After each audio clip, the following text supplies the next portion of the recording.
How is it going then, everybody? I hope you're all doing very well. Welcome back to another video here on our channel. I'm the FIFA Analyst. Today, I'm going to be talking to you about how to team press in FIFA 20 post-patch. They have gone through and released another patch on FIFA 20 and made some couple of changes which I'm going to run through, talk to you about them, how they work, and what you can do to hopefully help you get a little bit better results in FIFA 20. If you do enjoy the video, please let me know by dropping a like. You can also subscribe to the channel. We do upload every single day at 5 PM, and at the minute we are streaming every day on twitch.tv/FIFA Analyst as well. A link in the description for that. And just a reminder, the bald head wasn't planned. Obviously we did a charity stream where we raised money for NHS, which was fantastic. So hopefully the hair will grow back and you'll get the normal beautiful face that I know you all love, and the red rosy cheeks and the lovely hair.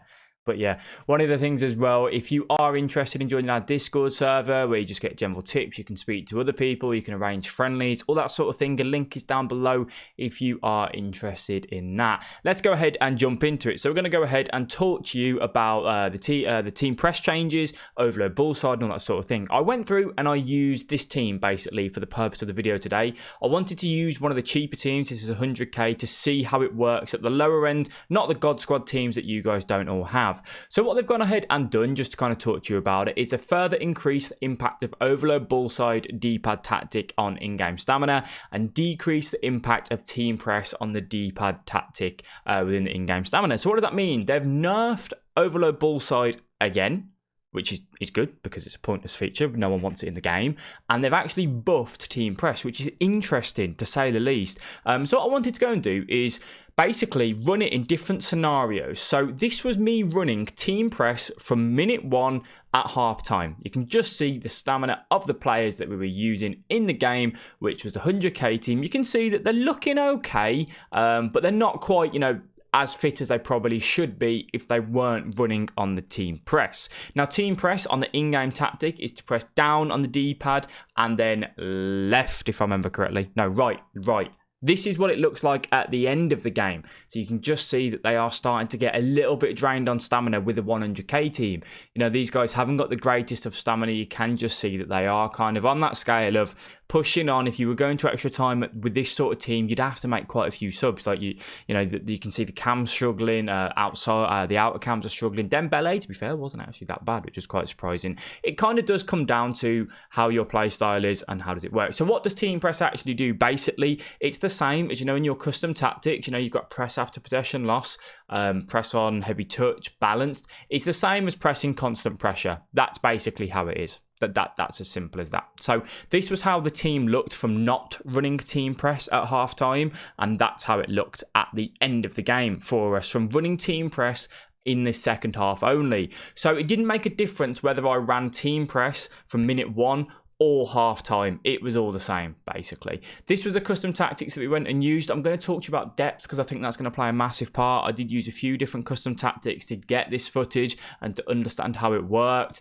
and running a higher depth made it mean that we could press better and more efficient, and running a lower depth actually made it harder for us to get the ball back, but also it drained more stamina because when you've got lower depth, if you lose a ball in the middle of the pitch, everyone else has kind of got to get up to position of where everything is to make sure that they can go and put the tackles in. So let's talk to you about how does it work and how can you guys press in games. You can just see we've given the ball away. What does the team press do automatically? It tells all of the players, go and mark your closest man, go and put pressure on them straight away. You still need to be able to switch yourself. You need to be able to right stick switch. If you haven't watched the right stick switching video, I would highly recommend that because you definitely need to be able to do that when you are looking at switching. So what we're going to do here, you can just see the situation that's arisen. We're trying to box everyone in, get into where we need to be, and the team did that themselves. That wasn't even me. I didn't switch anything there. That was directly the team that won me the ball back. It is a very efficient way of winning the ball back and basically getting the ball for free, which is always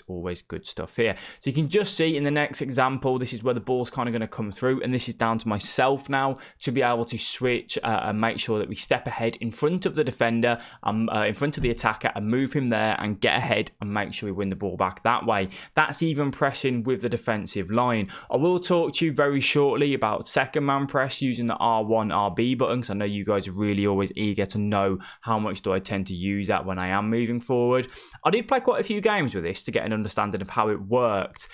Do I think it's a viable tactic with a team like this from minute one? I don't think so, no. I think you can run it probably from the 60th, 70th minute, as I normally used to tend to if I was going to be losing a game. Next situation here, you can just see De Jong, we need to put him forward. He does that for us, grabs us the ball, gives us a chance to get him with Ben Yedder. Unfortunately, we don't manage to capitalise on it. But yeah, I do think it is something you can use in the 60th, 70th minute like I did anyway, and it doesn't drain as much stamina, which is absolutely fantastic. However, what has this done? To me, it's made God squads that little bit better. You can run a God squad and you can run team press from minute one, no issues. Absolutely no issues. These guys have got unbelievable stamina. You've got no problems doing that. If you want to run team press from minute one with an unbelievable team, you can do that. What does that do? Technically, it doesn't make the skill gap any bigger because they don't have to do anything to team press. It's not really a much of a massive mechanic. Player switching and pressing yourself is, but pressing team press on the D-pad isn't. So God squads have now just had a massive advantage.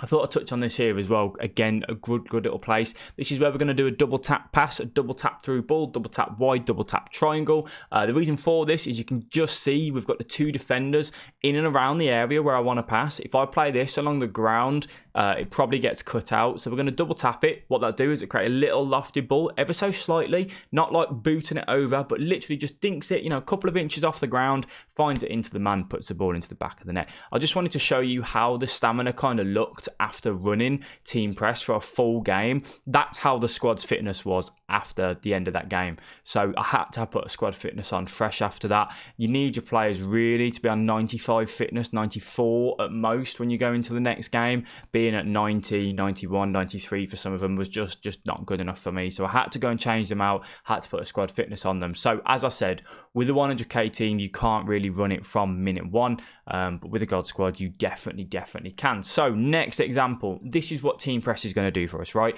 We want to box them in. Not rule, that people talk about in football is boxing the opponents in when you give away the ball. Make it hard for them to play it out from the back. This is what we're going to do. We're going to absolutely box him in here. You can just see the kind of, the square sort of shape that we've got. We're going to right stick switch down now. Think of it like a clock. We're going to go to 4 o'clock and that's going to change to our Sanson, not 4 o'clock, sorry, 8 o'clock. It'd be good if I can tell my time.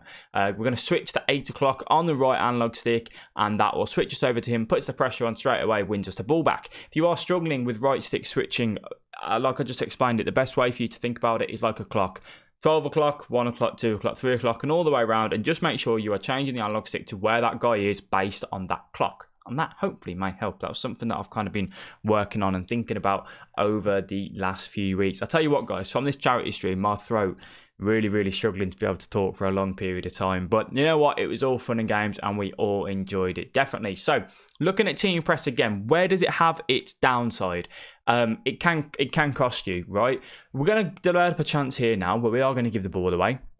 Unfortunately. Now, De Jong, because he's on that team press, what's going to happen is he's going to go and move forward in just a second, and he's actually going to get caught out of position, and then I mess up in trying to predict the pass as well. So it's a bit of a catch-22. So you could just see, we highlighted all the opponent's team in yellow, and you can just see where ours is, all of our red team. And look at the map now. Look at De Jong just move up by himself. I switch to him, and then I move him out of position. But he's left that gap in behind because he's on that team press. So it can leave you open at the back. One of the things to take into account. This is where a bit of manual team pressing comes in. You can just see that I'm happy that my Sanson is covering that pass into the middle, so it's no longer a pass, so he's going to look to play this out wide. This is where I'm going to switch to my right back and I'm going to predict this pass and be able to team press myself high up the pitch. It's all about thinking where is the next pass on for the opponent, and that's what we're going to go and do. We're going to go and stop that and intercept it and then go up the other end and grab a goal, which is great. So guys, one of the things that I'll say is team press, yes, it can really work for you at the minute. It is very strong if you've got a very solid side with good stamina. Does it mean if you've got a weak side you can run it from minute one? No, you can run it from the 60th minute and your stamina will still be, near enough okay as long as you've got some decent subs on the bench. And then the best thing is if you want to be able to team press even better from just pressing the in-game tactic is learning Where is the next pass on for the opponent? Who have they got on? Where can I intercept it? Where's the next logical place he's going to go to?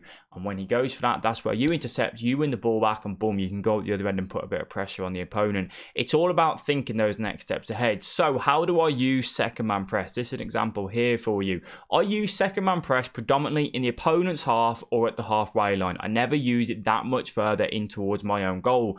Second man press is where you hold R1 or RB on the stick, and what that will do is it will draw the player that you're not controlling. It will draw the computer player closest to the ball, closest to the man. They will put the pressure on the man closest to the ball. Does that make sense? So in this case, it's Felipe Anderson. I'm holding R1. He will go and put that pressure on for me and do that. That's kind of the only sort of area where I hold second man press, to be honest. Some of the pro players use it a lot more in and around the half. I don't necessarily do that, and I don't really suggest many people to do that. Reason being is that when you tend to use second man press, what a lot of people do is they hold it down constantly, and they end up dragging their right back out of position, their centre back, their centre mid, because you're just holding it. When you do want to use second man press, you have to come on and off that button. You can't just hold it down all the time and hope for the best. You've got to use it while thinking about, if I hold it here, who's going to drag out of position, who's going to go to the ball holder, who's going to leave their left back position, who's going to leave that space in behind, and so on. So overall, is it a viable tactic at the minute? Yes, it's strong, definitely. I feel like a lot of people do have good sides at the minute, so it probably can be used from minute one. And what you're going to find, guys, is holding the ball is going to be a lot harder. Possession is a big thing this year. I feel like they've tried to stop that. Have they stopped it in the right way about it? No, because you don't need to press manually. You want to be able to be rewarded for pressing manually. This is something that anyone can do. Anyone can press a button on the D-pad, and then boom, you can now press. A little bit crazy, isn't it, really? But that's kind of going to be it for the video then, guys. I hope you did enjoy. If you did, please let me know by dropping a like. You can always drop your thoughts down below in the comment section as well. As I said, if you are interested, Twitch, link down in the description below, and then also the Discord server if you want to head on over into there. Thank you all very much for watching this video. I do appreciate each and every one of you, and I'll catch you later. Bye-bye.